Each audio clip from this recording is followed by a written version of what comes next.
So I get in the four-wheeler, cruise up the trail to get to the light, and it's Dusty and James walking, and Dusty's eyes are like really, really big, and his face is white, and he's like, Tosh, I think there's a deer down there. And I'm like, okay.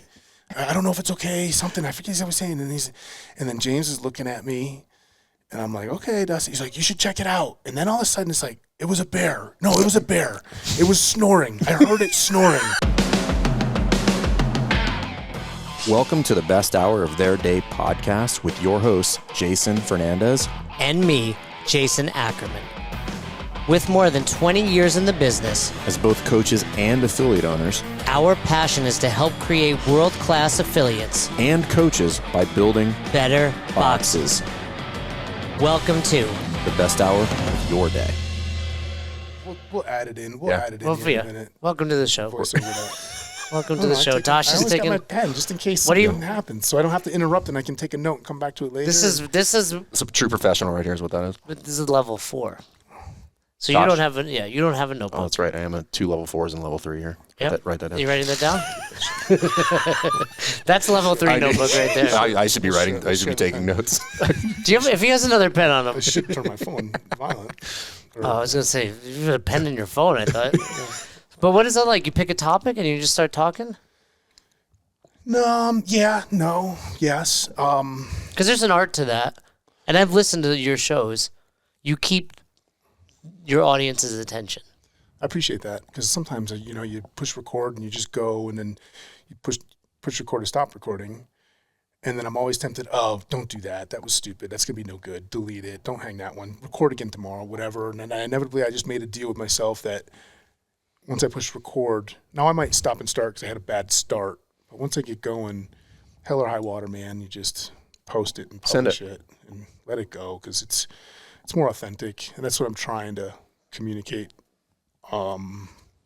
Just an authentic, genuine message of the things that I think about and how I process in my head. So maybe back to your question would be, I started the podcast because I wanted it to be conversations to my son and daughters as I process the world and think about things that they could listen to and learn, because I'm a long distance dad, right? Like, because I'm divorced, and I see the kids very less often than I'd like.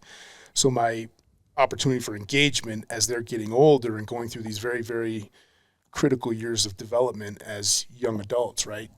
Pre-teens and through their teenage years, that I wanted to have an opportunity to at least influence and share with them who their dad is, so that they're not only having that single parent, their mom, helping them develop, right? So they can have at least 2. Right. I wanted to be in their lives, and then the podcast started to shift a little bit where I would find myself, because I was going through some struggles, nothing crazy, just normal everyday ups and downs, right? Or weekly or monthly ups and downs, but being frustrated with something, or something's consuming my mind all the time. And so I would just constantly think about it, internalize, have this, and I said, hey, well, why don't I just record my internal dialogue out loud? And so I would, if I found myself thinking about something for a few days, for a long car ride or whatever, I might write it down, and I would be thinking about it over and over again, and then that's what my podcast would be about. And in doing it, is there some, because I kind of do that, not in a podcast form, but I'll write like blog articles. But for me, it's completely selfish. It's for cathartic purposes. Mm-hmm. And then I've just like, I'll share it, and it is what it is. Like, and if somebody finds value in it, then great, but it's really not for you. It's for me. Yep. Have you kind of found the same thing where like after you do it, how do you feel afterwards? Yeah, I feel good. I feel, how you get caught up in your own thoughts in your own head, and you can find yourself pigeonholing into one frame of thought or one direction of thought, and you reinforce your own bullshit. Right. But when you start to hear yourself talking out loud, whether it's having conversation with somebody else or just talking to the mirror or just talking out loud, when you actually hear your own, where you can like, man, I don't know if I agree with that. Right. Or, oh, that sounds stupid. Or, oh yeah, you might be onto something, and it helps you. Otherwise, it's just in your head, and it's like. Well, I mean, what I found just doing this podcast, and it wasn't the intent, but it's helped me complete partial thoughts I've had for a long time. Like I've had a portion of a thought that I couldn't really unpack, and then like talking it out not even for the purpose of talking it out. I'm like, oh, I have the complete thought now. It just took me 58 conversations to get there. And I'm like, oh, I was able to somehow put that together by accident. But now it's a complete thought that makes sense to me. And I'm like kind of happy with the thought, where before I was just like, it was just spinning in my mind. And I'm like, this doesn't make any sense. And I'm saying it, but it's not clear to me. So it's definitely not clear to the other person. Well, you did that recently when we talked about intensity. And then like 2 days later, I saw you put a post up. Oh, yeah. And you had clearly been thinking about it. Right. It was just burning my brain. And I was like, oh, well, let me just get it out there. And that way it's there. It lives. And if I ever like forget, I can go back and listen to it. I'm like, okay, that's the thought. It's almost like a reset. It's like, this is the thought. This is what I had at that moment. Because I'm sure there's a lot of thoughts that I have, and I'm like, oh, that's a great thought. And then it's gone. And I'm like, and I can't recapture it. I can't recall it. And I'm like, fuck, it's gone. Yep. You know, and I'm like, maybe it was profound. Maybe it wasn't, but it's gone. And I can't wrestle with it anymore. And I'm like, well, that was really what I wanted to do. I wanted to wrestle with a thought, and I can't do that anymore. So. Yeah, especially when you're getting bombarded or saturated with signals and noise and other things pulling your thoughts in different directions. And then it's like, oh man, what was I thinking about? What was I thinking about? Where was I in that thought process? And then you just back at ground zero and never getting anywhere. And I use it sometimes. I'm like ridiculously frustrated, and I'll just go up there and I'll just hit record and I'll just start talking. It doesn't happen very often, but every now and then you might be able to tell some of the podcasts, but like I'm literally in the moment. Or there's a tone to it. Yeah, and it's like, hey, I'm working through some shit and I'm working through it out loud because I know if I don't, it's going to harbor inside. And it could harbor inside and fester in a wrong direction. I don't want that. I don't want to be that kind of person. I'm surrounded. Well, I'm not, because I choose not to be. But, like, based on our location, we're not surrounded.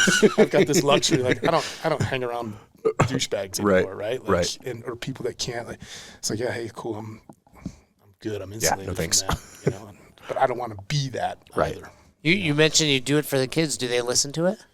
My daughter does. My youngest daughter doesn't. My oldest, from time to time. My son did for a while. But then, the podcast, it's evolved. It's grown over the last 3 seasons now. So we're starting year 4.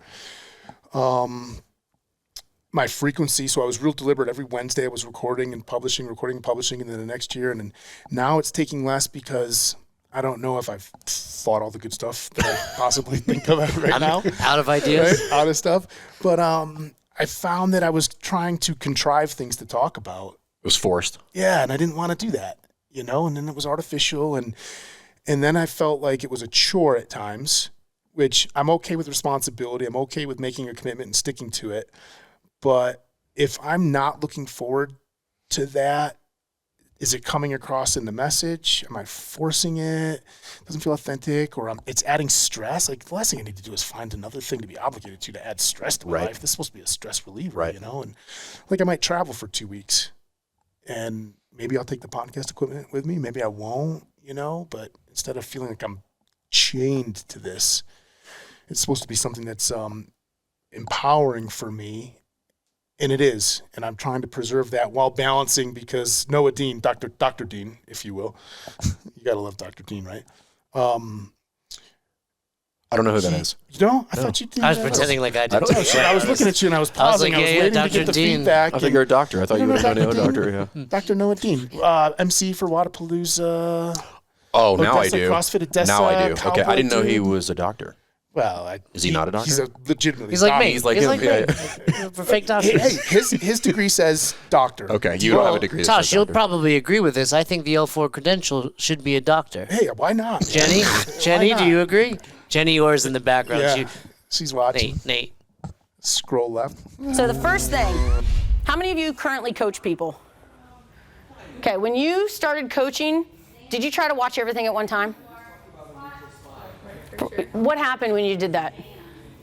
I didn't know where to even start. Yeah, it was kind of like everything got jumbled up. She's a level 4. Yeah. This is the most level 4s ever together at the same time. CrossFit Roots has the most level 4s on staff than any. There's Who's more there? level Nicole, 4s. Jenny, who else? Oh, it used to be back when EC was here. Who else? Oh, yeah, EC was there was like 4 level 4s and like still everybody 2 was at a level box is 2 substantial. I mean, Best Hour CrossFit has 1. But he's a doctor, but I'm not going to let him like pull a tooth or check my prostate. I think even if it was an MD, maybe don't let him pull any teeth. But anyways, he's always texting, when is Tosh coming back? Where's the podcast this week? And it's cool because he doesn't do it in a way that's pressure. He just does it in a way like, hey, we're waiting for you, Tyler. You got stuff that we want to hear. You have an audience. And I'll get messages through whatever means to say, hey, Tosh, are you okay? Like, I haven't heard your podcast in a while. I really miss you. You do a lot for me. And man, not that everybody needs validation, but it is really nice when it just happens upon you authentically like that. It's really cool. It kind of keeps you going, wind in the sails thing. I think that's cool, and I think it's okay to.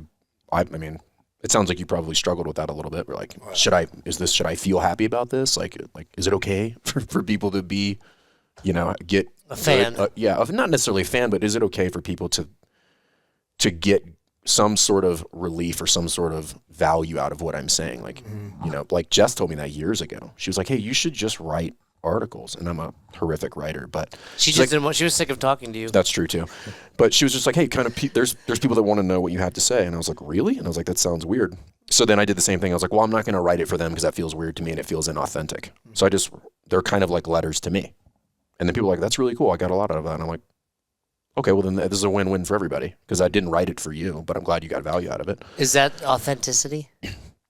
I think so. I mean, I guess it depends how you define authenticity, but it's authentic. Like it's unfiltered. It's not for any purpose or any reaction. It's just my thought, unabridged.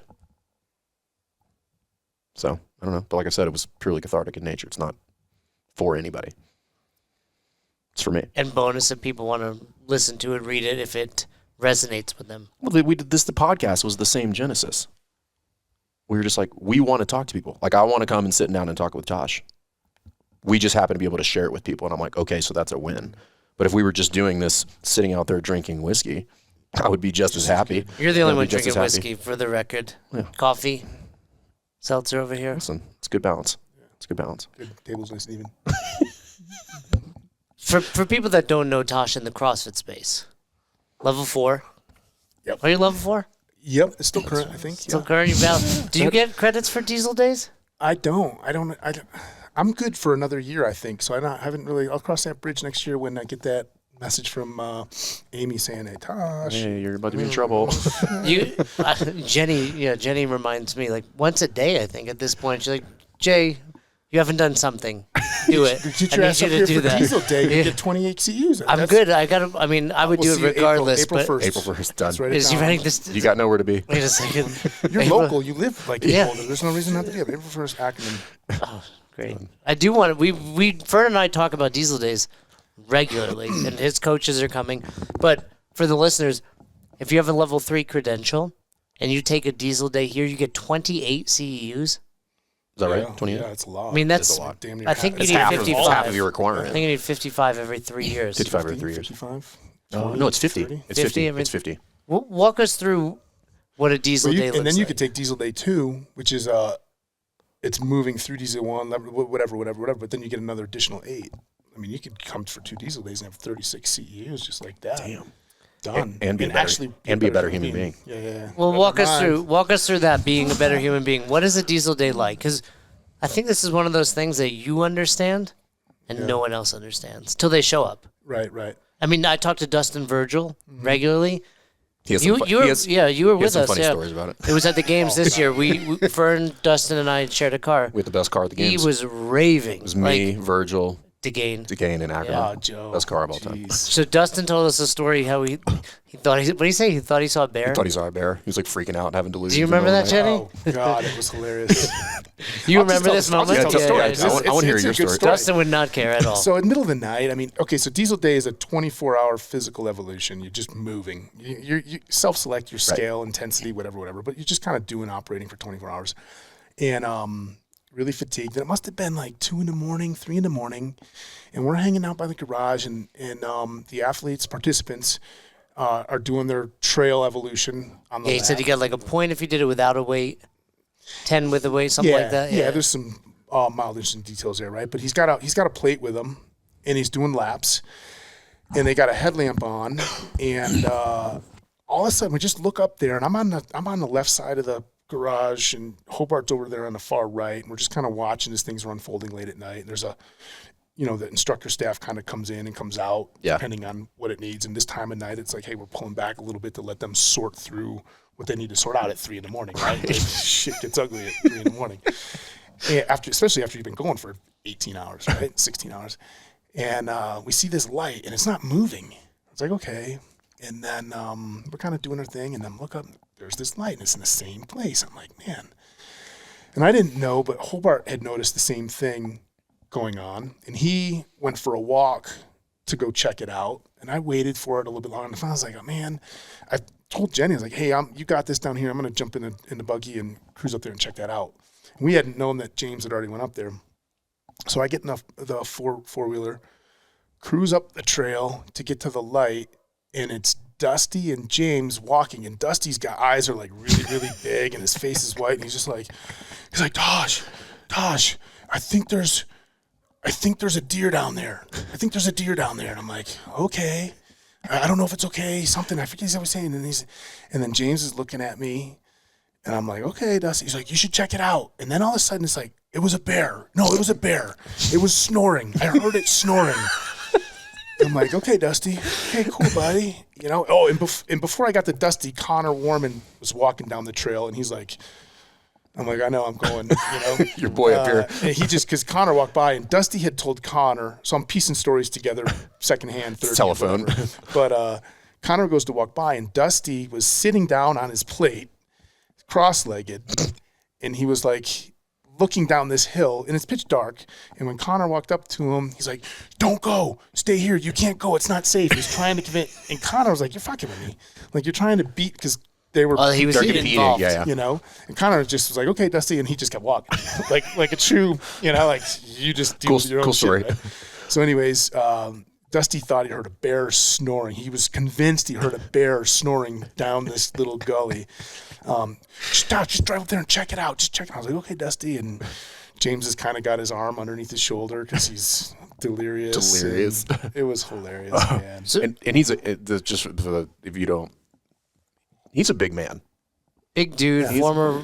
He may have made the games, but definitely a regional athlete, firefighter now, police officer. Yeah. Yep, Fit. He's a fit dude. He won the Madness last year. Dominated the annual Madness last year. He's gonna dominate again. He's a better man than me. He's amazing. I'm a loser when it comes to the Madness. I've Yeah, never made the full year. I wasn't going to say that. Listen, I'm okay with you saying it. I actually wanted you to say it to my face. I do want to hear about the origin of the madness. But you talk about these diesel days. Dustin is a little delusional. How do you and Jenny and James? Because you're up. Is it simply the activity that takes people to a deeper, darker place? Because you're still up 24, 36, 48 hours with them. Well, Jenny and James and I mean, we've been doing the diesel days, and your body gets a resiliency, and you're able to do it more. I think we're not physically working out, so there's that level of fatigue that adds to it. You know what I mean? But I would suggest that the three of us are working out up here a lot more. Like, I'm wicked exhausted, in the head, because you're just constantly trying to evaluate and engage and understand what you need in this. I'm not really trying to deliver my material as much as I'm trying to figure out what material would best serve you and how to deliver that so that you could best receive it. It's kind of like a level 1 better versus level 2. Yeah. Like with regard to level 1's like way more dealing with. I see what you're saying. Right. Like level 1's are like physically tiring, but level 2, like my brain hurts at the end of level 2's. Like, wow, that was a lot. As the trainer. As the coach, as facilitating. Yeah. So I get that. Are you working seminars anymore? No, I don't do that anymore. Do you want to? Is it just? Oh man, I had a great time. I loved going on the road. I mean, get to meet new people from all over the place. I mean, I love people. I love meeting people. I believe in CrossFit through and through. I mean, that's why I was so magnetized to it when I came across it the first time from Greg himself, at level 1 in Quantico. I'm a big CrossFit believer. Methodology, I mean, it's amazing. And you did it with your Marines when you're in the Marine Corps. Like you was. Yeah, I wouldn't call it CrossFit because it starts to get a weird notation, and then they don't want to do it at the same, but they were doing CrossFit, and then they get doing it, and then they love it, and they're like, oh yeah, hey, like that's CrossFit. And I'm like, oh, really? I'm like, yeah. Gotcha. You're eating vegetables. Yeah, you didn't even know it was vegetables. But I'm a huge believer. And so going across the country to teach and deliver something that was so significant for me and making me a better Marine officer at the time, right? I wanted to share it with everybody. Plus then, like, all the people on the seminar staff. I mean, there's some amazing human beings that are on the seminar staff that you wear a red shirt with. And so you travel all over the U.S. and you get to be with those people again. And you want to talk about steel sharpening steel. You don't want to be a trainer at a level 1 seminar and not know your shit because you don't. Jenny will yell at you. Yeah, we can talk about that. Yeah, I'll tell you what. I never got to work with Jenny, actually. Well, that's a good thing. She would have yelled at you, too. I was supposed to work with her, and then she shit came and said, I don't want Tosh too much. He's out, get the guy off the gig. We tried to get Jenny on the podcast for the record. But, I think there's a lot of value to that, though, is that kind of like, it's a healthy peer pressure. Mm-hmm. Mm-hmm. You know, because you're not really getting it from your peers, but you're kind of getting it from your peers. Like if you're a turd, people let you know, and that you self-select in that scenario. Yep. Which is like you're either going to be here or you're not, but it's not going to be based, we're going to kick you out. Like you're just not going to be able to deal with it. Yep. Yeah. And that's what I think what makes that crew really special. It is. Yeah. It is unique. I think about the high-performing teams, collections of teams that I've been on through my life or whatever, you know, and I would put the seminar staff on par with some of the best teams that I've been on in terms of wanting to make me better, having to know your shit, being solid, being strong, like just across the spectrum. I would put that on par with the instructor staff at the infantry officers course. Like I would put seminar staff close to that. I mean, which is saying a lot. I think people hear that, but I don't think they really understand. Like that's not. I don't think people, when somebody like you says that, you're not saying that's not a statement you make lightly. Mm-hmm. Like that's an earned statement. We're like, no, this group of people legitimately has their shit together and is pursuing betterment all the way around. Like everybody there shows up and they're like, I want to be a better public speaker. I want to have better interpersonal skills. I want to be a better leader. I want to be a better follower. I want to be a better worker bee, like whatever. And I think it's just, I haven't been around many groups like that. And it's just like, man. Oh, and at the end of the day, when the flow master gives you feedback, and you're like, okay, you're writing all your feedback down. Like, give me more. Right. Okay, cool. Like, good. You gave me all the good stuff that I'm doing. Like, I don't give a shit about what I'm doing good. What can I do better? What can I do better? You guys got good stuff on your feedback? What is that? Jenny, you doing the feedback wrong over there? It was always 3 nice ones and 1 bad one. Yeah. I was like, wasn't a sandwich. I just got 4 bad ones. 3 bad ones. 4 bad ones.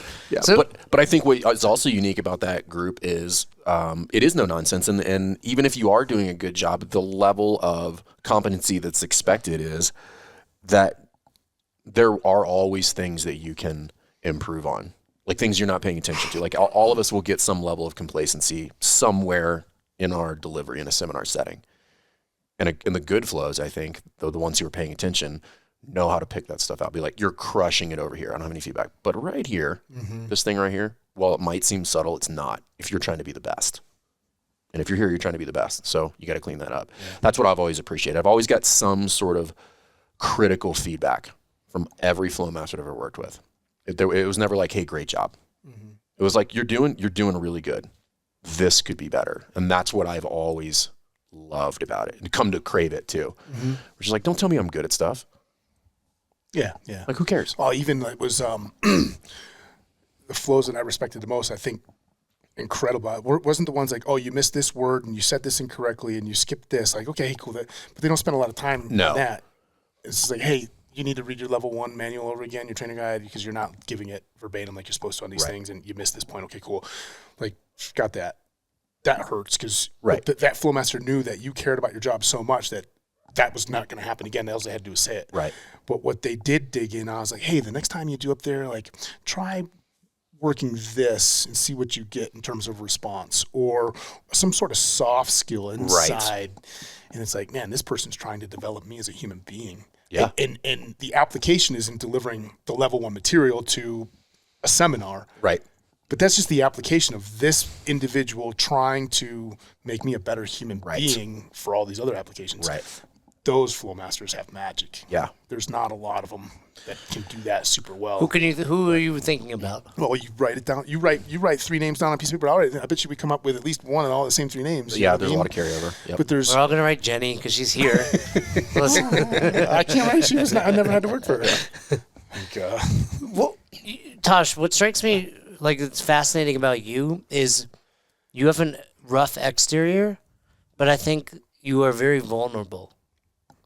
Like you put that out there, even just in this, few minutes that we've going so far. When did that get developed in you? Yeah, because I fucked it up.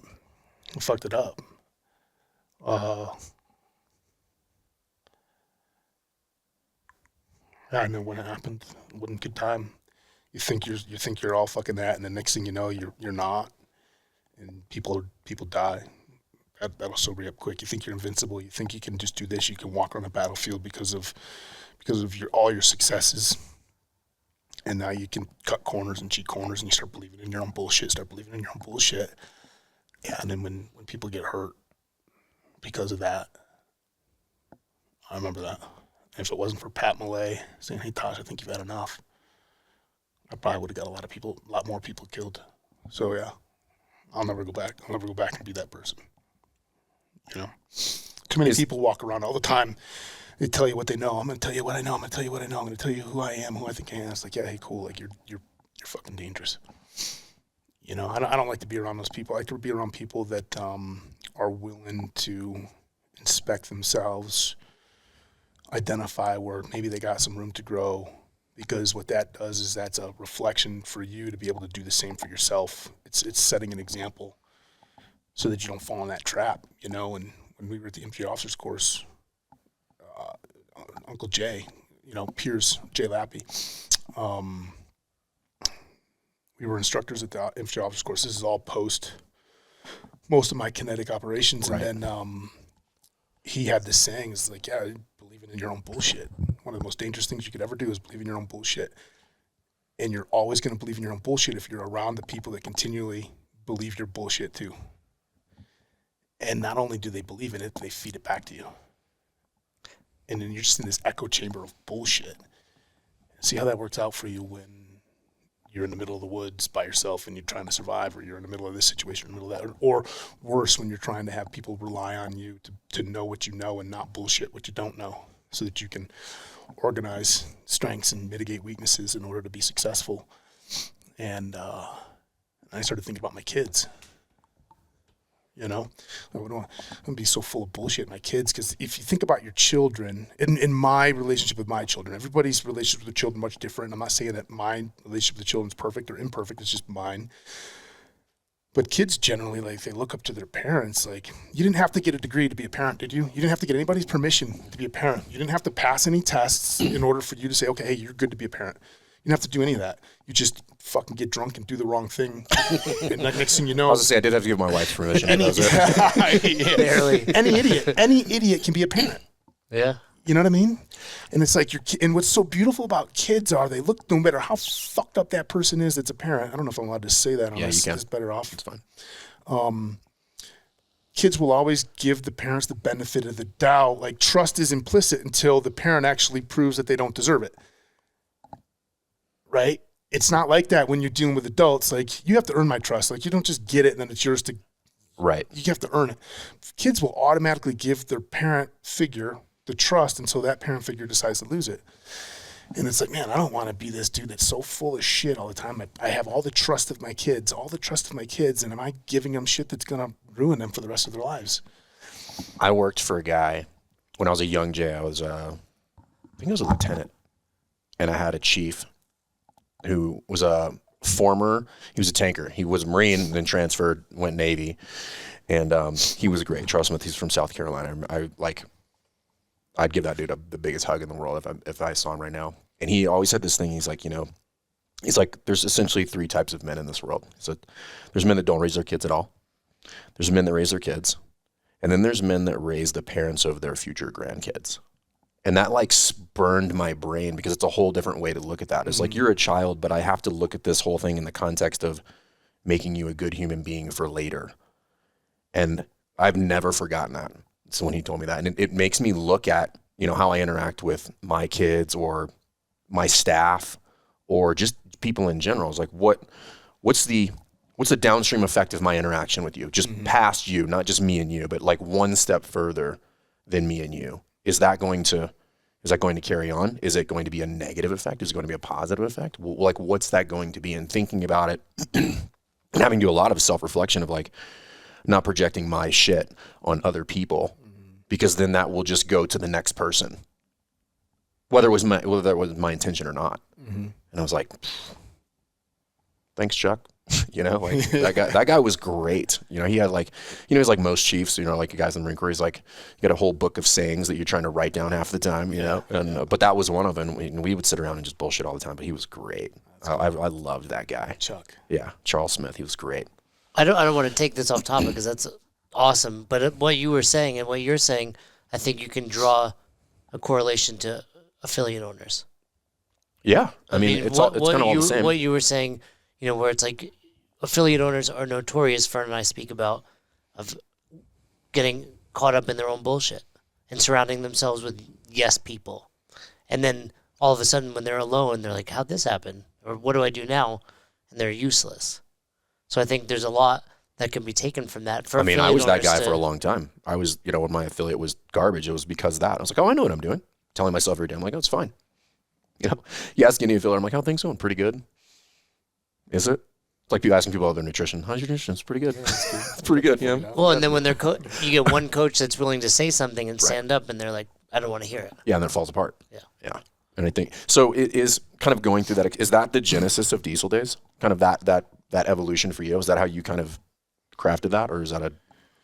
Yeah, I'll say that it is. So Shift Diesel Days, keeping affiliate, that piece, because I think it's all similar. It's we talk about, so let me start like this. Was doing Diesel Days, and then I started to remember the future, right? I'm losing control of this narrative. I'm going to lose control of this brand. I've seen it happen with this and this and this and this, so that I can remember that for my future, because it's ready to happen.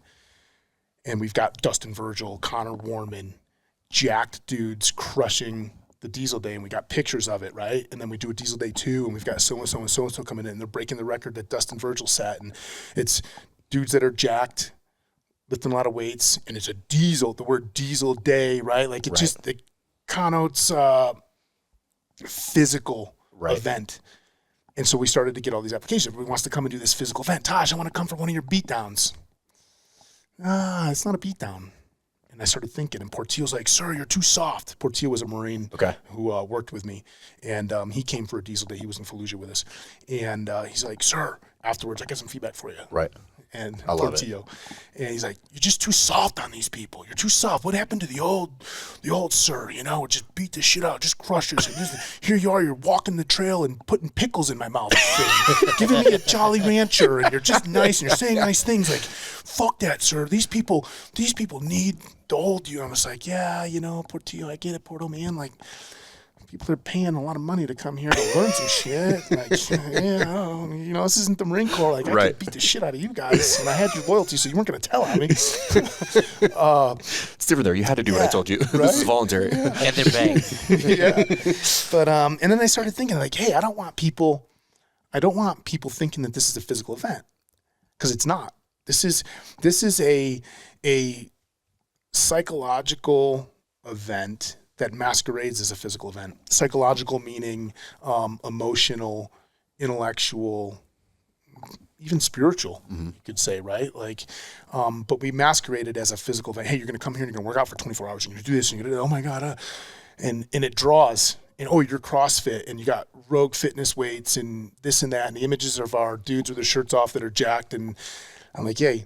And so we had to deliberately take control of some messaging. Like, hey, this is not, you're going to come, you might come here for a physical event, and you might come here because you need to talk to Fernandez for a little bit, right? Like, Fern needs to have a conversation with Fern. You come here for different reasons.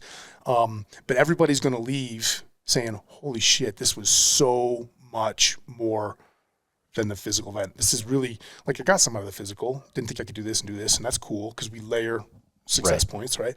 But you're going to come out 10-1. Oh, my God. The way I think now, the way I process, the stuff that I've gotten by going through this event, I'm a better person. And we used the catch line, and I got it from Clint Bruce, team guy from Yeah. NBA, phenomenal dude, right? You know, Great public speaker. amazing. Yeah. Every time I talk with him, his language patterns, the way he communicates, it's One of the greatest it's erotic things. the way he One of the communicates. greatest things I've ever heard him say is like the absence of adversity means you're not trying hard enough. Yeah. And I'm like, just phrases shit. I was like, I mean, where'd you do that, Clint? Right? He's got Naval many- Academy guy. Yeah. Played in the NFL. Yep. Like, Yep. dude, just has a story. You're just like, are you a superhero? Navy dude? Football Hall of Famer, isn't he? I'm pretty sure. Yeah, so. and then played for the Saints. Yep. Yeah. He does a lot of work. Phenomenal dude. Just Google Clint Bruce, Yeah. right? And I'm forgetting all this stuff that I could say about him. But anyways, he said something to me. He's like, Tasha, what you're doing basically is you're taking lessons from the battlefield and the ball field and making them appropriate to the boardroom and the breakfast table. I'm like, I talked to you for half an hour and you just fucking give me like 7 words. And it means more than everything that I said in a half an hour. You learn some shit in the ball field. You learn some shit in the battlefield. The same stuff, it's very consistent between the two because I'm a big consistency guy. Right. Can be applied in the boardroom and the breakfast table, meaning your profession, your family, at sport or play, and in combat, right? And you've got something really, really unique there, Tosh, that the way you think, I don't have to understand the scenario that I'm in and then pick the way to think for the scenario. Just think what you think and develop the program. And then regardless of the scenario, stick with how you think and you'll be successful. And I'm like, yeah, that's what I do. That's how I was as a Marine officer, you know, during the better part of my career when I was actually getting fairly good, I guess. And that's what it is. It's I've done a lot of ultra endurance events. I've done a lot of things in the military, and I find myself, you know, inevitably you find yourself faced up against adversity or self-doubt or conflict or struggle, whatever it is. And it's like, hey, I constantly get these questions on podcasts or conversations or interviews. Like, well, what do you think? What's your strategy? What do you do in this scenario? You tell us stories. Oh my God, what were you thinking? And finally, I just started writing those things down just because I was analyzing. We were going to write a book, and I started to see a trend in how I was answering certain questions, and, you know, a collection of 7 or 8 or 9, whatever things. And I was like, man, I really do that. And every time you tell the story, like, hey, you ask a question, I answer it. You ask a question, I answer it. It's not maybe verbatim, but this is the same. And so I kept writing those down, and as I'm looking at them, I'm like, okay, cool. I said, well, now what I need to do is I need to constantly do something harder and harder and harder, keep pushing my margins out. Right. And which I'm done pushing my margins out. I'm getting ready to sit in my lazy boy and I'm going to buy a lazy boy and I'm going to sit in it and stop pushing my margins. I'm done with those things because it just keeps getting me into Your more margins are far enough. Yeah. Man, let's find something harder to do. So find something different than I was doing that's hard, and now consciously see if I'm actually using these or are you just full of shit? Right. And so there was and then I said, oh man, and then I just sort of packaged them up on the left hand. And I just call it checking in with the left hand. And whenever you're facing something or whatever, you just pick your left hand, just pick a finger. Well, that finger means this and that finger means that. And you don't even have to pick the right finger for the scenario. Just pick a finger and start there and use what that finger represents. It's going to lead you to a different finger and you're going to move through it.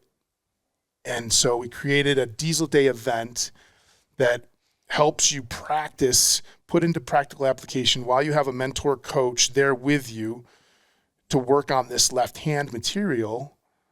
And then it gets you through this event, right? Like, oh shit, I got to row in the rower for an hour. Oh my God, I sucked. Well, it gets you through that. Right. But that rower is symbolic of you having to sit at the breakfast table with your mother-in-law or whatever it is, right? Like, or in the boardroom or some challenge or struggle that you're going to face. And then you get to practice it. And we get to put it into practice over and over again because over a 24-hour period, everybody's on their own.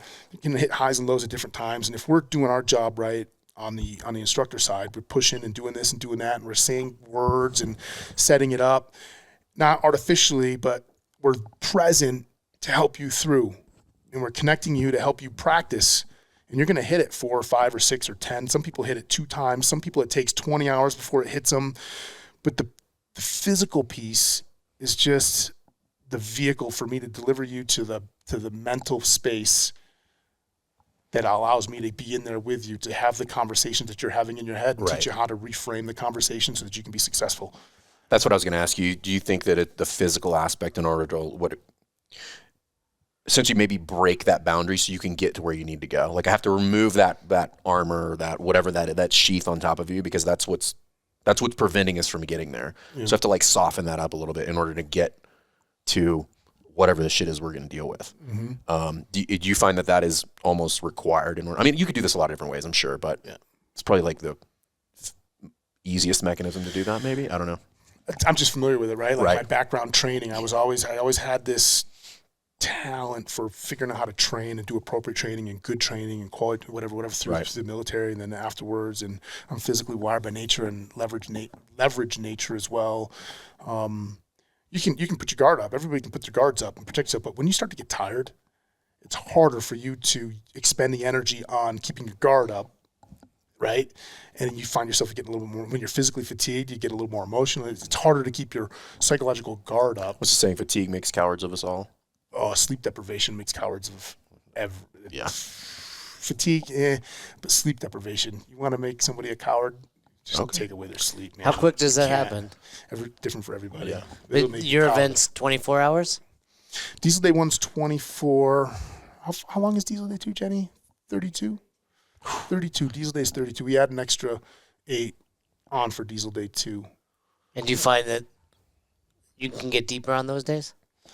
So Diesel Day 2, you don't get to do a Diesel Day 2 unless you've been to Diesel Day 1. Right. Because what we're doing is Diesel Day 1, you're going to come to me, and I'm taking care of everything. I'm helping you with your diet, your nutrition, not really your diet. I'm helping with your nutrition. I'm helping with your mindset. I'm helping fix blisters, change your socks. If you tell me you need to change your socks, I'll change your socks for you. Like, I'll wash your hands. I'll bring you a towel. Everything is, you're 100% catered to. It all happens here. All happens here on the property. That's Jay's kind of event. He doesn't like to do Yeah, that. massages or whatnot. Massages. 24-hour massage is what I'm hearing. Hit you with a Theragun. Sometimes you slap Can I do it today? Shove peanut butter and jelly Sounds down like your more throat. action than I get at home. So, Yes, that's between you and your lady. so that's Diesel Day 1. Because Tosh what I takes don't care of want you to do, Tosh or James or Jenny or Connor or all of us. Jenny's throwing down the massages? I'm in. Because I don't want you focused on that. Right. I want to get the most work out of you as possible so I can deliver you as fast as possible to this, right? And then the sooner I can do that, because you're not worried about these things, and bang, now I'm working, because this is what matters to me, this and this, Right. you know? Then when you get to Diesel Day 2, the total event changes. All the movements and the exercise and everything like that, the format changes. But what happens there is now I do a little less of certain things. As a staff, we do a little bit less of certain things because you're supposed to be able to demonstrate, like, okay, cool, like you can go for 24 hours nonstop when Tosh is there yelling at you or motivating you or giving you high fives. But Tosh isn't going to be with you for the rest of your life. Right. You should be a little bit more capable now. Yeah, and so it's an opportunity for you to put into practice what you learned at Diesel Day after you've taken some time. A lot of the benefits or the effects or the lessons or whatever it is, the magic that comes out of Diesel Day 1 doesn't hit you until 2 months or 3 months later. And I'll get a text message or an email. Oh my God, Tosh, like, phew. Put it together. It's like, whoa. I'm like, yeah, I know, everybody's on their own timeline. Some people it happens sooner. But I've been, of the Diesel days that we've done, 6, 7, 8, 9, 10, 11, 12 or 13 Diesel days, maybe there's 5 people that I haven't ever heard back from. Not because because I make myself available to them beforehand, afterhand. Once you do a Diesel Day, you have forever mentoring, so you can reach out and I'll always engage. Like, that's just part of the thing. But Diesel Day 2, then you got to practice and put into play, and then we're still there, but the event ramps up, you know? Just because I got to get you to the psychological place again. And if you're practicing all the things that you've learned if you're practicing all the things that I gave you from Diesel Day 1, and you're coming to Diesel 2 when they don't work, well, what the fuck did I sell you at Diesel Day 1? Right? It doesn't make sense. I mean, it's great from a business perspective to constantly make money, but I'm not here to make money. Yeah. I'm here to help people. Yeah, it's like, why do you need to see the doctor so often? Come back to Diesel Day 2, and you should be successful. Right. And so if you're successful, your reason to think that if I kept the intensity level or the task the same, you wouldn't need me again. So I got to change the task and the intensity level. We got to lengthen the duration, and you're going to be successful until you're not. But it's really cool is to to figure out when it doesn't work and break down, and then we can build onto that. And so it's like, it's hard for me to explain in just verb. I got to use my hands, but because I was telling my wife, Nicole, she says, I want to do diesel day 1 again. I'm like, well, why? Like, you've got it. You've got you did it. need. Well, I didn't do this and I didn't do this. I'm like, okay, cool. So you're going to come back to diesel so that you can say that you did it and you fucking won? That's not what diesel day is about. Like, you can come back to diesel, because what we do at diesel day 1 is here to here. Mm-hmm. You did it all. Maybe you arrived here. Right. Don't come back to diesel day 1 so you can solve this.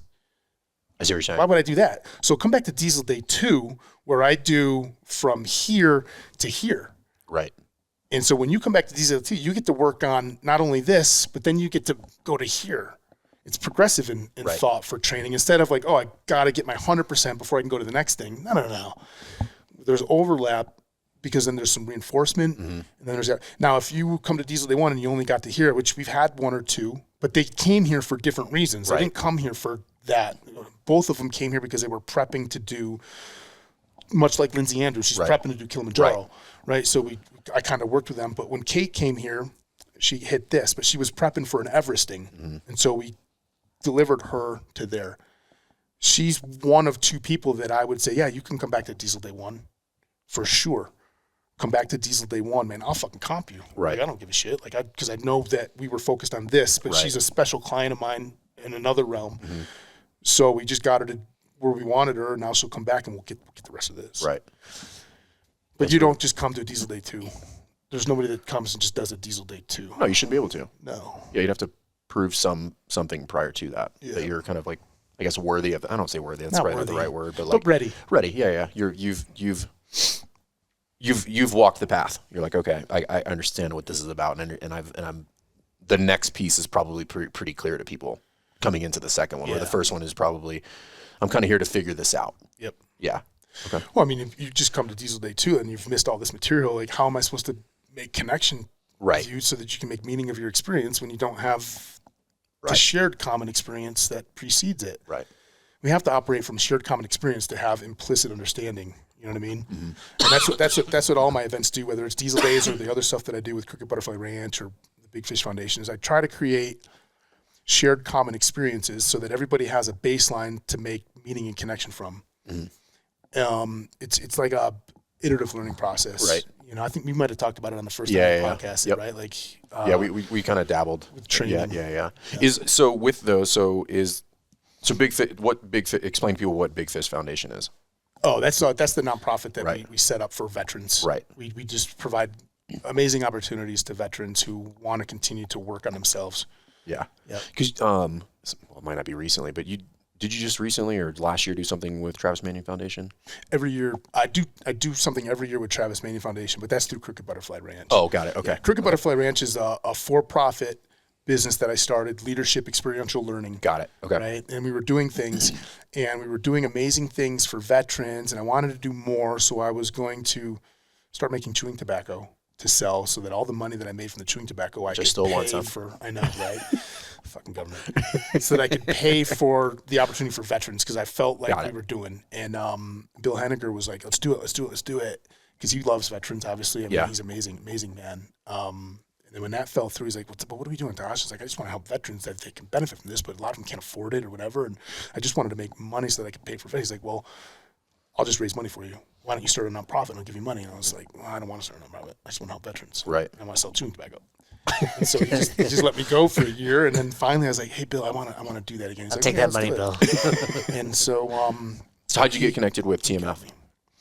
I had been working with TMF for a long time, even before Crooked Butterfly. Back when I was in the military, I've done some guest speaking, some keynote stuff. Right.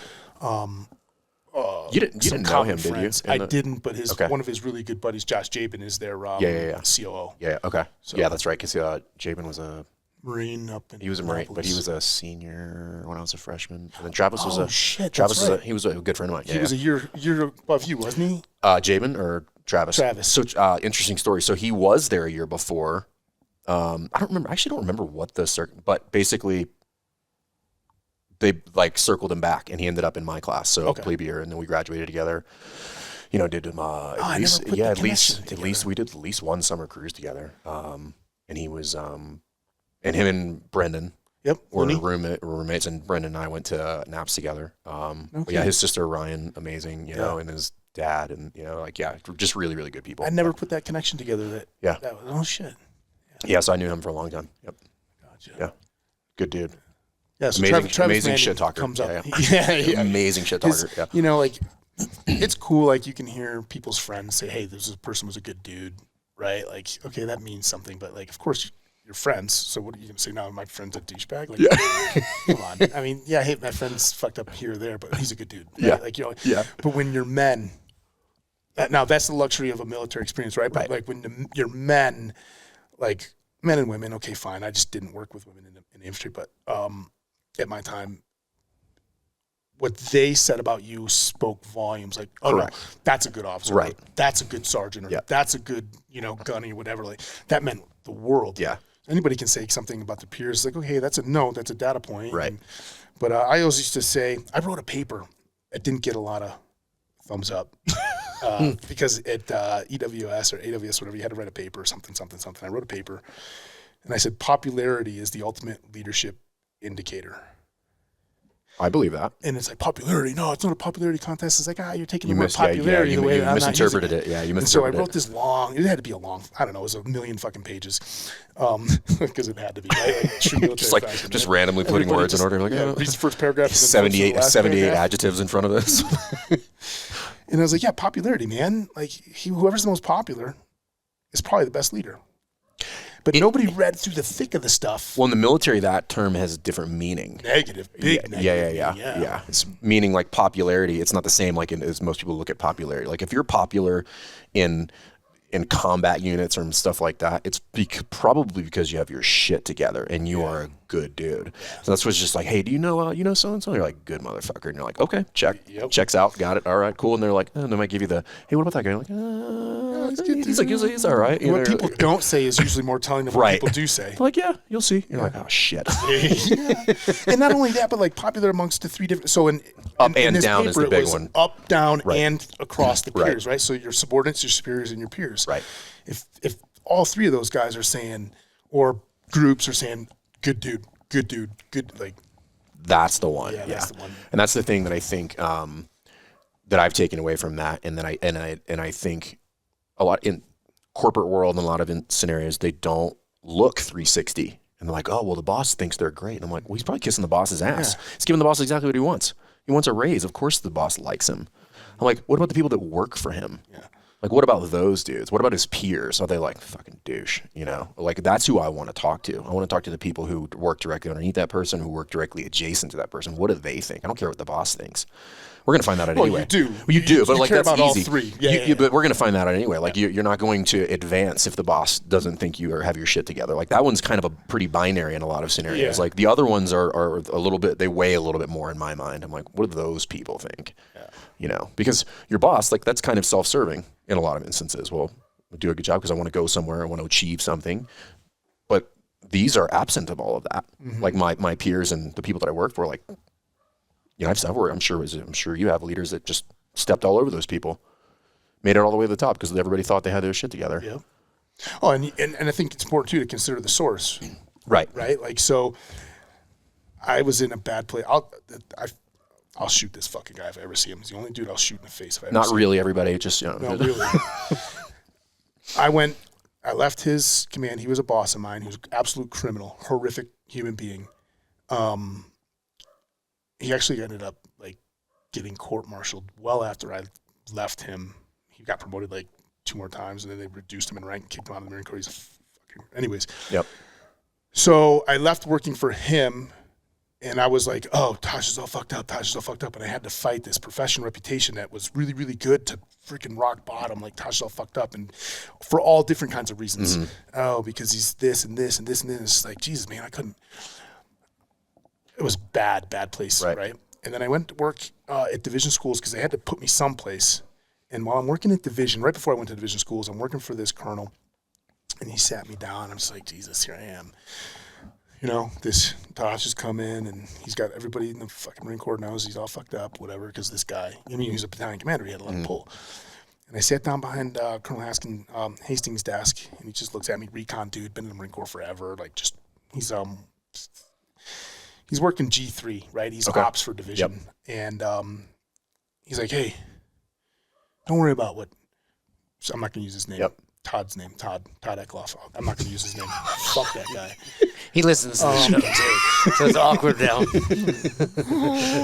I hope he does. I'm coming for you. I'll find him. I'm not going to look for him, but I thought I ran into him in Denver, downtown Denver. I was walking into the Secretary of State office because I had to get some shit done, and there's a dude walking on the street, and I literally stopped, and I started shaking. Like, I was like, and I'm looking back, I'm like, I literally thought it was him. He just kept walking, and it had this absolutely uncontrollable reaction I had, and I was like, I had to get my head like back in control because I was about to lose it, man.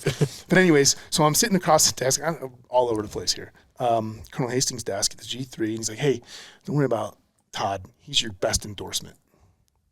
I get it. And I was like, cool. So meaning consider the source, like this dude who's absolute shit show.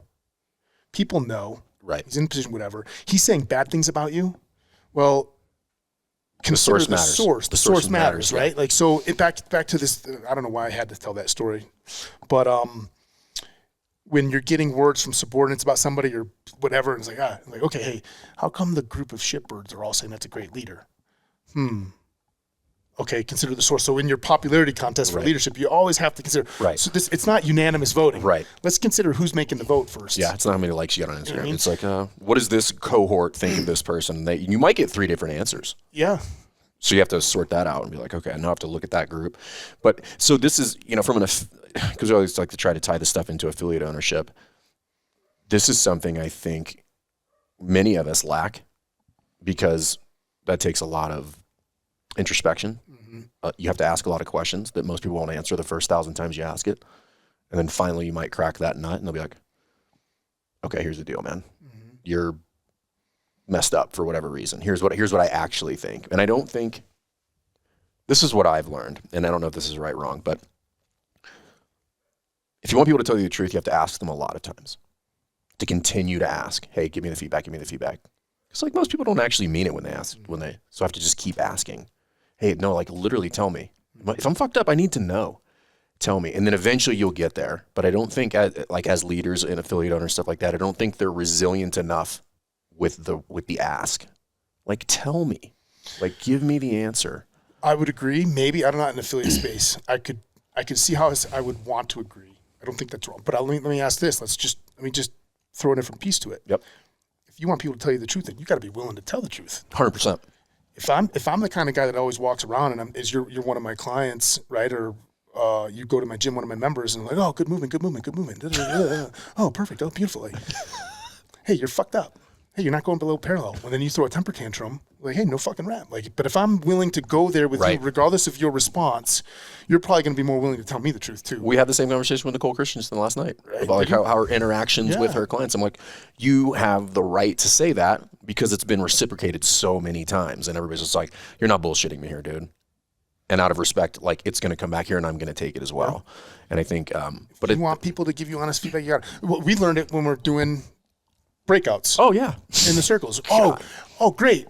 Oh, perfect. No. Was it or was it not? Are you lying to them or you don't know? Is your eye not really seeing? It's like, okay, that was better. Well, why was it better? Right. It better. You went deeper. Now keep your chest up. Right. Oh, different conversation. And that was perfect. Right? Perfect. Was it perfect? Really? Was it? Because his knees were kicking in.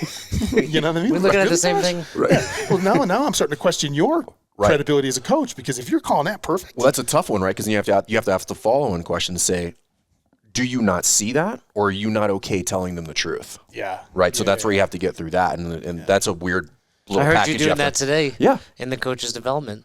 Yeah, we're working. She's like, "Oh, it's good." I'm like, "Go back over there. Look at that again." And she's like, "It's Jess's fault." I'm like, "Just say that the first time. Yeah. Like, you're not offending them." No. But again, if I want to have this connection with my athletes or my staff, you have to tell them the truth, and sometimes it's painful. Yep. But again, I mean, if you're coming from a place of care and you're genuinely invested in these people, it will work itself out. Well, do all affiliate owners genuinely care? No. Well, why not? What do they care? Well, I mean, they care about something, but maybe not necessarily. Right. And there's no indictment there. They're trying to run a business, trying to do this, or just trying to give people an opportunity. They're trying to, like, whatever it is. Right. But, like, I mean, okay, does that affiliate owner, does that coach really care about that member? Or do they just care about the attention that they're getting by being the coach? Or do they just care about making their money? I mean, there's many different motives. And what does care like? Do they care about like really getting it, or they just care about like I'm doing something that I think feels good? And so like, what is your definition of care have to be better than my definition of care? Yeah. Or your expression of care. But that's one of the things we take. It's just like figuring out what that is first. What what your thing is, not what his or mine is, but like you figure out what yours is. If we can figure that out, well then that's easy. It's much easier from there, kind of like what you're talking about in this whole evolution. But I think, I mean, affiliate ownership is an emotionally draining thing. I can't imagine. Right. Okay. So if you don't have that anchor and you haven't figured that out and you can't revert back to that and understand, well, like, why am I here? Well, you're going to have a real tough go of it. Mm-hmm. Like, you're not going to be able to tell people the truth. You're not going to have good staff. You're not going to have people that give a shit. You're not going to have clients that stay around, that trust you, that pick you up when you're a disaster as an owner. Mm-hmm. And like, hey, I'm going to give you a pass on this one. Like, I get it. People fall down. Like, I look at some of the members I've had for 10 plus years. I'm like, how did you deal with my nonsense? Like, I'm sorry. Like, the fact that you're still here just means you're an amazing person. Like, what a disaster I was at some points. Yeah, we all are, right? We're all on the growth curve, ideally up. Hopefully. You know? What's funny about this is like, hey, this is no different than Diesel Day. Like, your application is in the affiliate space. It's no different than trying to give messaging to affiliate owners, but like you're trying to make them better affiliate owners, you're trying to make them better people. It all just comes down to making be a better person. Right. If you're a better person, what do? You ask better questions, you try to understand your constituents better, or your clients better, or your family better. Ask questions, a life of introspection, always thinking like, am I good enough? Am I right? Am I wrong? How can I be better? Like, if you don't stay up at night, at least for a couple minutes before you fall asleep, like thinking like, man, what did I fuck up today, and how will I not fuck it up tomorrow? Or how can it be better? What am I not doing right? This life of introspection and constantly bouncing off of different people. What do you see? What do you see? How do you think? Well, this is how I think. Well, is there differences that need to be reconciled, or is it just differences that need to be understood? And how or can are you looking at this from a different angle? That I don't see. Yeah. You want to be a better affiliate owner, man. Like just ask yourself a ton of questions instead of the same tired questions that you give yourself the same thumbs up A+ answers to. Doing great. You know, I'm going to give myself an A- on this one. But, I mean, come on, let's face it, it's still an A. Right? Oh, so what's the? Did you do the? When's the? Did you and Chris go do your rowing extravaganza yet? No, man, it's coming up December. When is it? This December. next December. Yeah, we've been training now for a year. Literally, their own mind is probably the hardest thing for them. This race is the toughest mental challenge on the planet, easily. Well, I say one thing, and someone told me before this race as well, and that's be stronger than your excuse. Because after 3 hours row, you can find 100 excuses to stay in your bed for half an hour longer or something. And but as soon as you think about those excuses, that's when you punish yourself and go outside and go and row again. And that's the thing I think. If you want to achieve stuff, you have to be stronger than those excuses. We got another year, 10 months left. And So you're rowing across the Atlantic Ocean. Yeah. It's one of those things about pushing Is the that a couple margins hours? that I'm done doing. Couple hours. Yeah. It's just a leisurely. Like a 10K? Oh, God. 2 hour shifts, 2 on, 2 off, 2 on, 2 off for 30 days. That's what I was saying. I was like, I think it's 30 days, but that to me is not for the physical aspect of it. That is terrifying to me. 2 on, 2 off for 30 days. 30 That's days. like your sleep. Yeah. It's and 2 then on, your- 2 but off. it's a and- crew and of- your sleep is still food, boat maintenance, communications, all your daily duties. For 30 days. Like It's a crew of 4. Yeah. Yeah. Okay. It's We're you, doing a Chris. 4-person team. Who else is Oh, you might know him. Who's I the might Chris ask you're him. referring to? Chris Smith? Chris Smith. Oh, is Yeah, it Chris? Yeah. CrossFit Trident. Jim Hine? James Why do I Hine? know that name? Team guy. I don't think I know him, but I may know of him. But yeah. Okay. I don't know if he's the East Coast Risker. Brian Nicholson. No, I Another don't team know guy. that. Okay. Yeah. Okay. They both know Clint. No, Jim knows Clint. Okay. Well. I don't actually know Clint. I just know of him, Oh, like gotcha. a second or third degree of. And I don't remember how I came upon him, but started kind of like following some of his stuff and listening to some of his talks, and I was like, some heavy shit. Yeah. So that's terrifying. Rowing across the Atlantic Ocean. Yeah, I'm not excited about that. That's what made me say, hey, you got to do it. But You got to do it. but like that's everything. mine's not the physical. Mine is the fear of feeling so small. In the being like in the world, you mean in that moment? So I've sailed, and not sailed, but like You're so in you the call it the Navy, Navy. yeah. Like you make a trip across the Atlantic Ocean, and that's one of the more humbling things. You're sitting in the middle of the ocean as far as you can see, and you realize like how And that's on a big boat. on a 300-foot. 350-foot boat, and you're just like, oh my Steel god, boat I'm like so or ship. small. Like it's just one of those things. If I just fell off here, like that's it. Nobody's ever gonna find me, and it's gone. It's like not even a chance. Like that's it. You're just so small. And I'm thinking about like being on a rowboat. 25.5 feet long, 5. That's 5.5 terrifying. feet wide. 4 It's dudes. terrifying. And I've been in heavy seas. That scares the shit out of So you, me. and you have to obviously pack your food for the month. It's 100% unsupported. So everything that goes, you don't get any support. Otherwise, you're DQ'd. So What's the safety something- mechanisms for that? I was gonna go with food, but go with safety first. I was thinking about what I would eat. yeah, don't fucking show up if you don't belong. That's the safety, right? Like it's kind of cool. Like, yeah. But there's no like, I mean, there has to be some sort There's of some track. safety. Yeah, okay. Yeah. We've got a bunch of courses that we have to take, mandatory courses, sea survival, medical, this, that, all this stuff. We got mandatory for the race. They'll use shore-based search and rescue for the 400 miles, 500 miles offshore each direction, Right. which leaves 2,000 miles in the middle. And then there's just maritime tradition, courtesy, law, Right. Like merchant vessels. Yep. So we'll have all of our comm suites, trackers, Okay. all that stuff, and you just... So this is legit on your own. Oh yeah. They've got 2 cutters, they're like 35-foot sailboats that will Kind of track with you. go kind of thing. through the race. But I mean, there's gonna be 4. This year there was 42. I think there's 42 or 44. Is it a boats. race? We signed up for a race, so we're not just doing it on our own. We're part of a race. So it's a group of insane people. Yeah, it's cool. The race Got is it. actually going on right now. For this year, there's still a couple boats, but there could be 1,500 to 2,000 miles separating Boat to first boat to last boat. There's people that do this solo. That is nuts. Yeah. World record for the youngest female ever to row was set last year by this 21-year-old girl. I wanted to achieve something.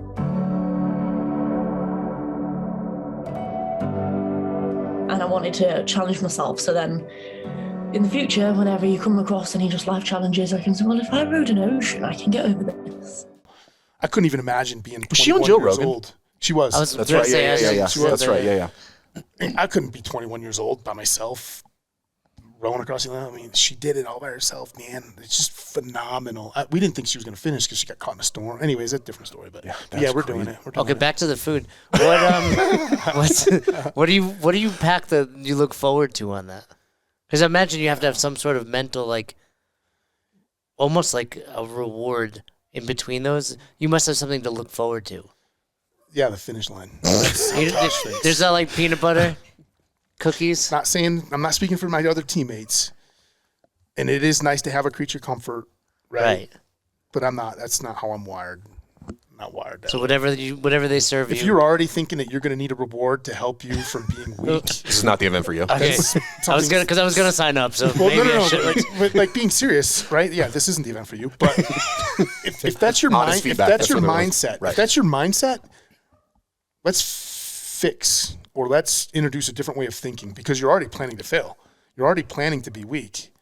I was You're already gonna planning finish. to- I just was gonna have some peanut butter along the way. Already planning to need that, right? You Like, definitely go need back- diesel day one. I was before gonna you do say, that. it sounds like I need April. What is it? April 1st? Yeah. Go back to the isolation challenge we did. We talked about that, right? Like Right. the dude brings a sleeping bag into the shipping container. Like, you're if you already bring the sleeping bag into the shipping container, you're planning on using it. You're going to use it. If you're using the sleeping bag, you're not rowing. Or you're not running. This is kind of a burn the ships type Yeah. of analogy. That's perfect. Yeah. I'm not going. Literally. I'm not going This is to a little need bit pun intended. Don't burn the Yeah. ship. for the food, man. Like, it's fuel. It's a purpose. It's a mechanism. It doesn't need to taste good. It just needs to feed this. Got it. If you're the kind of person that can't eat something that you don't like when you're hungry, you've never been hungry. You're mentally weak. You should definitely do diesel day one. But Is there benefit to doing it with the team 28 that you know? CPs. Like if with the best hour team we're gonna sign up, or is it something that you would say just show up? diesel day is what you're asking? Yeah, Okay. diesel days. Man, I've had people come together because they need to have somebody else, but like when you're here, you're going to find that that's nice. And we would talk about that on the ring finger, but having external motivators. But you got to have internal motivators as well. So if you come here, if you and Firm, because you guys are boyfriends, boy bands. That's true. Like, and you need him for comfort, like you're going to come here and he's an external motivator for you. Like, that's He cool. demotivates But we me, are to be gonna, quite honest. when you're out here, like I'm going to make that not, it'll still be there. I But it just won't meant more from like a bonding. Yeah, we did one group. Connor Warman's club came up here, CrossFit Barrington, up in just outside of Chicago. What's that, Illinois? I think that's Illinois. Anyways, they came up, bunch of great dudes. They're like this group of dudes, and they're tight. They're really tight. I've never seen a group of 9 dudes so close and so tight like that. That's cool. Outside of the military. Right. I mean, they were tight. And so we did a special event, a private event for them to come and do. And it was really neat. But I prayed off of that and plied them against each other to get them to increase their performance, to get them to be in this emotional state where, and then we can leverage different things, because it's not just a, hey, we're going to, there's people out there, there's rip-off artists out there that try to do their own Diesel Day. We're not going to indict Bergeron on this podcast. He listens to. But there's rip-off artists out there. They think they're just going to throw some shit. Like, this isn't something that Atosh just decide. Like, a lot of time and energy. Right. There's a well lot of thought out. facets. It's really, And really deep. I was going to say develop you. Intent. The intent behind this is what makes it what it is. And that's why they're not happening every weekend either. I'm sure it's a lot of work Yeah, I mean, on your end. the last thing I want to do is this to become too frequent for me, and then I'm burnt out, and I'm not taking it as serious because I'm not charged up about it to be there for you, right? Like, it's a big emotional investment. Yeah, and we won't have, and like, so we've got these 3, and these 3 that are coming up, and I only wanted to book the 3, one April beginning, one towards the end of April, one second week of May, spread out enough, but I won't even have the same staff at all 3 because I don't want it to be not special for them, because then they're not, and nothing against, but you understand complacency. You understand complacency. You can fight it, fight it, but it's going to happen, Right. And I'm worried about that myself. How many a year do you run? Or do you have a plan for this year? I don't have a plan really. I probably do.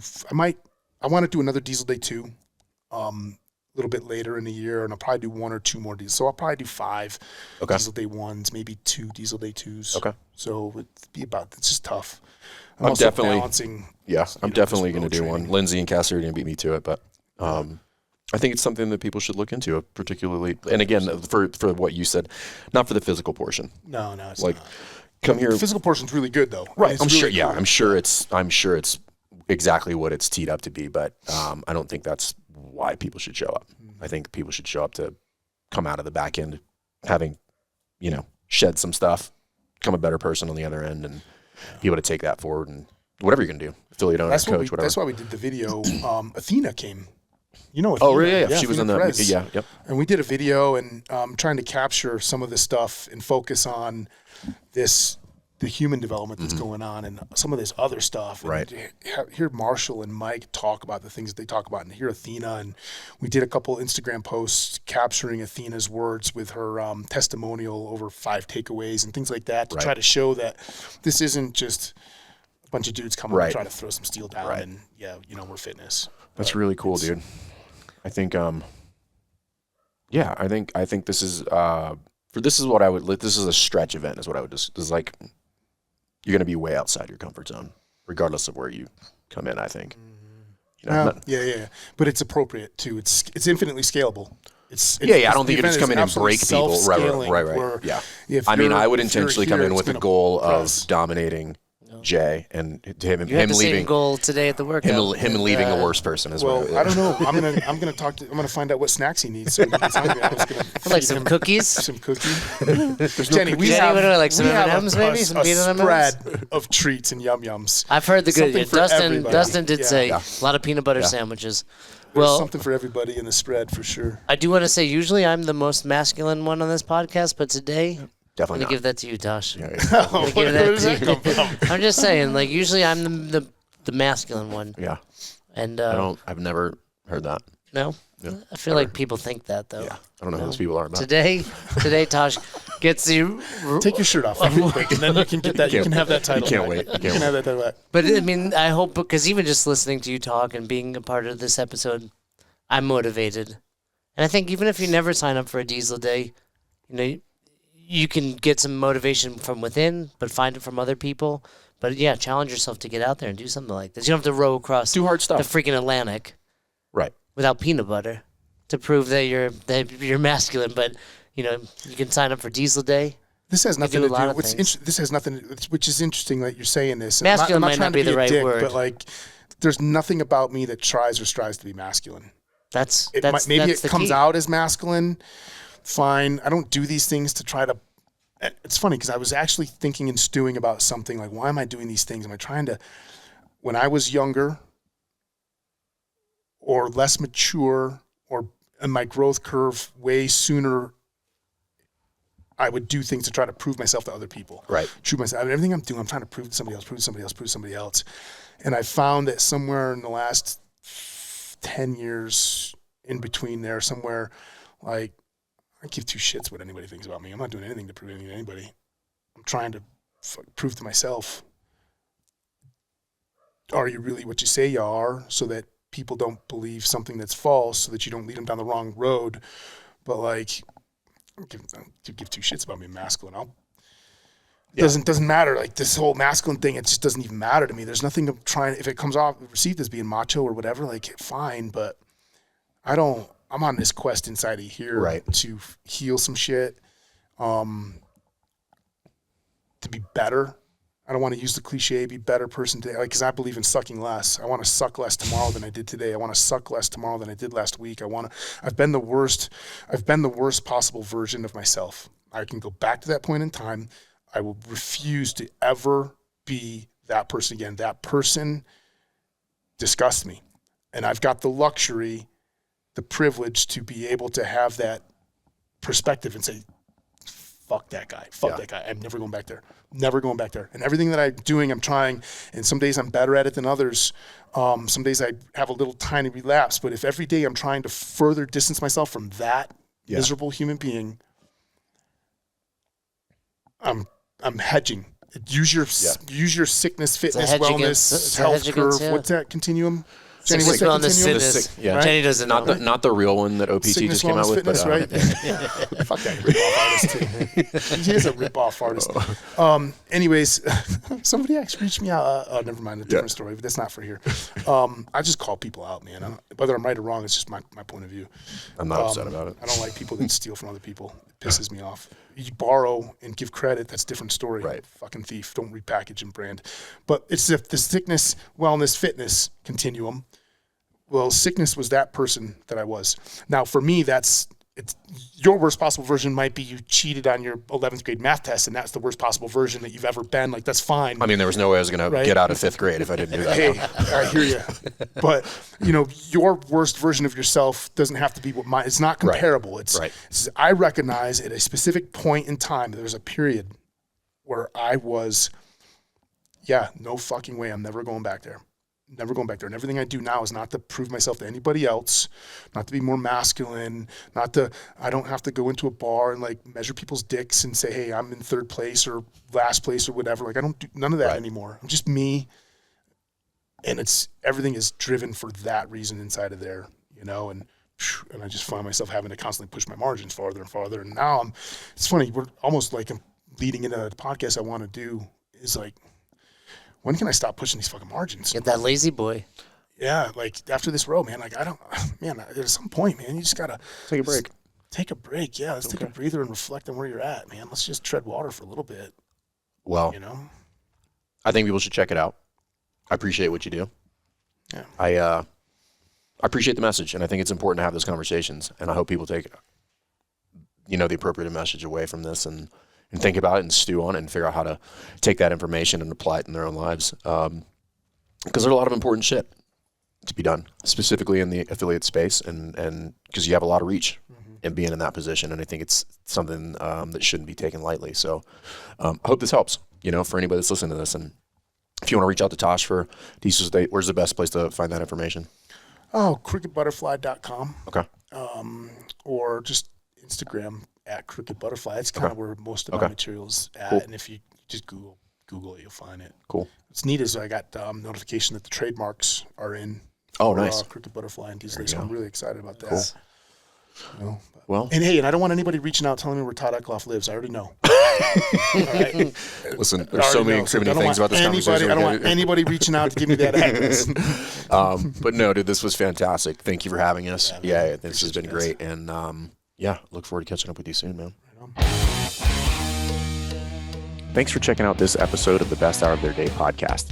We appreciate you listening and choosing to have us help you in your passion for coaching and affiliate ownership. You can find more episodes just like this on all podcast platforms. If you're interested in learning more, you can reach out to us on any social media platforms, or you can visit www.besthouroftheirday.com to book a call. If you found this episode helpful for you, please share it so that we can help other coaches and affiliate owners to help build a bigger and stronger CrossFit community. Thanks for listening.